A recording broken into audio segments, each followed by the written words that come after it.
Hello friends, welcome to today's Samayal. இன்னைக்கு நம்ம today's Samayalல ரொம்ப சிம்பிளா மணக்க சுவையான ரசம் எப்படி செய்யலாம் தான் பார்க்க போறோம். ரசம் செய்யிறது ஒரு பெரிய விஷயமா அப்படி நீங்க கேட்கலாம். உண்மையிலே ரசம் செய்யிறது ஒரு பெரிய விஷயம் தான். ஏனா எல்லா சமயங்களிலுமே நம்ம செய்யற ரசம் நல்ல மணக்க சுவையா இருக்குமா கேட்டிங்கனா நிச்சயமா இல்லன்னு தான் சொல்லணும். ஏனா ஒரு நாள் ரசம் நல்லா இருக்கும், ஒரு நாள் ரசம் சொதப்பிடும். அந்த மாதிரி சொதப்பல்கள் இல்லாம நான் சொல்ற அளவுகளோட உங்க வீட்லயும் ட்ரை பண்ணி பாருங்க. நிச்சயமா உங்க வீட்லயும் ஒரு பெர்ஃபெக்ட்டான ரசம் கிடைக்கும். இதை இப்ப நம்ம எப்படி செய்யறதுன்னு பார்க்கலாம். அதுக்கு முதல்ல ஒரு மிக்ஸர் ஜார்ல 1 டீஸ்பூன் தனியா அதாவது கொத்தமல்லி விதை, 1 டீஸ்பூன் மிளகு, 1.5 டீஸ்பூன் சீரகம். மிளகு 1 டீஸ்பூன்னா சீரகம் 1.5 டீஸ்பூன் சேர்க்கணும்.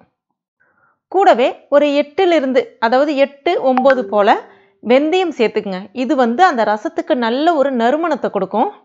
அடுத்ததா ஒரே ஒரு காய்ந்த மிளகாய் சேர்த்துட்டு இந்த மாதிரி கொரகொரப்பா ஃபர்ஸ்ட் அரைச்சிக்கங்க. ரொம்ப நைஸான பவுடரை எப்பவுமே ரசத்துக்கு அரைக்க கூடாது. நீங்க உரல்ல வச்சு தட்டினாலும் சரி இல்ல மிக்ஸில அரைச்சாலும் சரி இந்த மாதிரி கொஞ்சம் கொரகொரப்பான பவுடரா இருக்கணும். அடுத்ததா இப்போ இதுல ஒரு 7 இருந்து 8 பல் அளவுக்கு பூண்டு சேர்த்துட்டு ஒரு பல்ஸ் மட்டும் விட்டு எடுத்தீங்கன்னா இந்த மாதிரி கிடைக்கும் உங்களுக்கு. அடுத்ததா ஒரு சின்ன நெல்லிக்காய் சைஸ் அளவுக்கு அதாவது ரொம்ப குட்டியா நெல்லிக்காய் சைஸ் அளவுக்கு புளி எடுத்து ஊற வச்சு வச்சிருக்கேன். இப்போ இந்த புளியை மட்டும் நம்ம நல்லா கரைச்சிட்டு அதில் இருக்கக்கூடிய அந்த கசடு இருக்குல்ல அதை எடுத்துடணும். அதுக்கு அடுத்ததான் நல்ல பெரிய பழுத்த தக்காளி ஒன்று எடுத்திருக்கேன். இப்போ இந்த தக்காளி கழுவுனதுக்கு அப்புறமா ரெண்டா வெட்டிட்டு நடுவில் அந்த ஒரு சின்ன கட்டை மாதிரி இருக்கும் அதை நம்ம எடுக்கணும். அப்போதான் தக்காளி பழம் நல்லா நம்ம அழுத்தி பிசையும் போது பார்த்தீங்கன்னா ஈஸியாக மசிஞ்சு வரும். சில சமயங்களில் நம்ம முழுசாக போட்டு பிசைவோம், அது நடுவில் அது மட்டும் கட்டித்தன்மையாக இருக்கும், ரசம் கண்டிப்பாக நல்லாவே இருக்காது. முன்னெல்லாம் பார்த்தீங்கன்னா நாட்டு தக்காளி கிடைக்கும், ரொம்ப டேஸ்ட்டாக இருக்கும் ரசம் வைக்கும்போது. பட் இப்போலாம் பார்த்தீங்கன்னா இந்த மாதிரி தக்காளி தான் கிடைக்குது, நாட்டு தக்காளின்ற பேரில் இந்த மாதிரி தான் கிடைக்குது. அதுவும் உள்ளே இந்த மாதிரி ரொம்ப கல் மாதிரி இருக்கும். அதனால ரசத்தில் உள்ளே இருக்கிறத எடுத்துட்டு சின்னதாக கட் பண்ணிவிட்டு அதுக்கப்புறமா இப்போ இந்த தக்காளியை இந்த மாதிரி கட் பண்ணிவிட்டு சேர்த்துக்குங்க. கூடவே கொஞ்சமாக கருவேப்பிலை இலைகள், கொஞ்சமாக கொத்தமல்லி இலைகள் ரெண்டுத்தையுமே கையால் நல்லா கிள்ளிட்டு சேர்த்துக்குங்க. இப்போ கொஞ்சமாக தேவையான அளவுக்கு தண்ணி சேர்த்துட்டு அந்த தக்காளி பழத்தை நல்லா கையை விட்டு மசிச்சிக்கணும். தக்காளி பழத்தை எந்த அளவுக்கு கரைக்கிறீங்களோ ரசம் நல்ல டேஸ்ட்டாக இருக்கும். அதுவும் முக்கியமாக அந்த கொத்தமல்லி தழையோடு சேர்ந்து கரைக்கும் போது பார்த்தீங்கன்னா நல்ல ஒரு வாசனை கிடைக்கும். நான் இன்றைக்கி ஒரு 4 பேருக்கு தேவையான அளவுக்கு ரசம் செய்ய போகிறேன். அதனால் தேவையான அளவுக்கு தண்ணி சேர்த்துக்கிறேன்.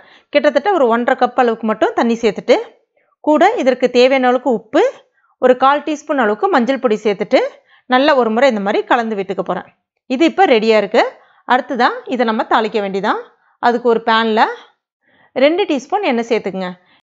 எண்ணெய் காஞ்ச பிறகு 1 டீஸ்பூன் கடுகு, 2 வரமிளகாவை சேர்த்துக்கலாம். சில பேருக்கு காரம் கொஞ்சம் கூடுதலாக வேணும்னா வரமிளகாவை உடச்சி விட்டு சேர்த்துக்குங்க, அதுவும் நல்லாயிருக்கும். இப்போ ஸ்டவ்வை சிம்மில் வச்சுட்டு நம்ம அந்த மிளகு சீரகம்லாம் அரைச்சி வச்சதில்ல அதை சேர்த்துக்கணும். கூடவே ஒரு பச்சை மிளகாவை 4 கீறிட்டு எடுத்துருக்கேன், அதையும் சேர்த்துக்கலாம். கொஞ்சமாக கருவேப்பிலை இலைகளை கிள்ளிட்டு சேர்த்துக்குங்க.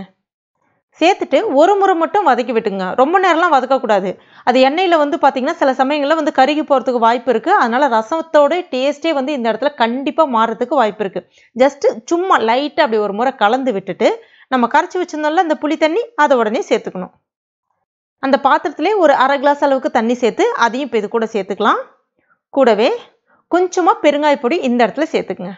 எப்பவுமே பெருங்காய பொடியை ரசத்துக்கு நிறைய சேர்த்துறாதீங்க, அதனால தான் லைட்டாக கசக்கிற மாதிரி இருக்கும் ரசம். கொஞ்சமாக சேர்த்துட்டு லைட்டாக ஒரு முறை அப்படி கலந்து விட்டுட்டு அதுக்கப்புறம் கலக்கவே கூடாது, அப்படியே விட்டணும். ஸ்டவ்வை கம்ப்ளீட்டாக சிம்மில் வச்சுருங்க.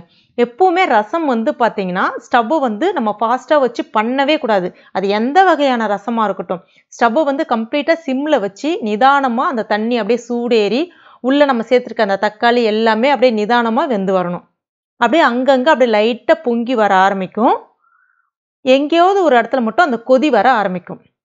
அந்த கொதி வரும்போதே கொஞ்சமாக தண்ணி ஒரு 1/4 கிளாஸ்க்கு குறைவாகவே ஒரு 2 ஸ்பூன் அளவுக்கு தண்ணி சேர்த்துட்டு உடனே ஸ்டவ் ஆஃப் பண்ணிடணும். இப்போ நல்ல ஃப்ரெஷ்ஷான கொத்தமல்லி இலைகளை பொடிசாக கட் பண்ணிவிட்டு அப்படி தூவி விட்டிங்கன்னா மணக்க சுவையான ரசம் ரெடிங்க. இந்த ரசம் அப்படியே செய்யும்பொழுது அந்த பொங்கி வருதில்ல, அப்பவே உங்க வீடு முழுவதுமே அவ்வளோ ஒரு வாசனை வரும். அவ்வளோ ஒரு பெர்ஃபெக்ட்டான ரசம் இது. நான் சொல்ற அளவுகளோட அப்படியே ட்ரை பண்ணி பாருங்க. ரொம்ப ரொம்ப பெர்ஃபெக்ட்டா வரும். கண்டிப்பா ட்ரை பண்ணி பார்த்துட்டு மறக்காம எனக்கு கமெண்ட் பண்ணுங்க. இந்த வீடியோ உங்களுக்கு பிடிச்சிருந்தா லைக் பண்ணுங்க. உங்க நண்பர்கள் மற்றும் ஃபேமிலி மெம்பர்ஸ் கூட மறக்காம ஷேர் பண்ணுங்க. மேலும் இது போன்ற டேஸ்டி ரெசிபிகளுக்கு நம்ம டுடே சமையல் இதுவரைக்கும் நீங்க சப்ஸ்கிரைப் பண்ணலனா உடனே சப்ஸ்கிரைப் பண்ணீங்க. கூடவே மறக்காம அந்த பெல் நோட்டிஃபிகேஷன் சிம்லையும் பிரஸ் பண்ணுங்க. Thank you.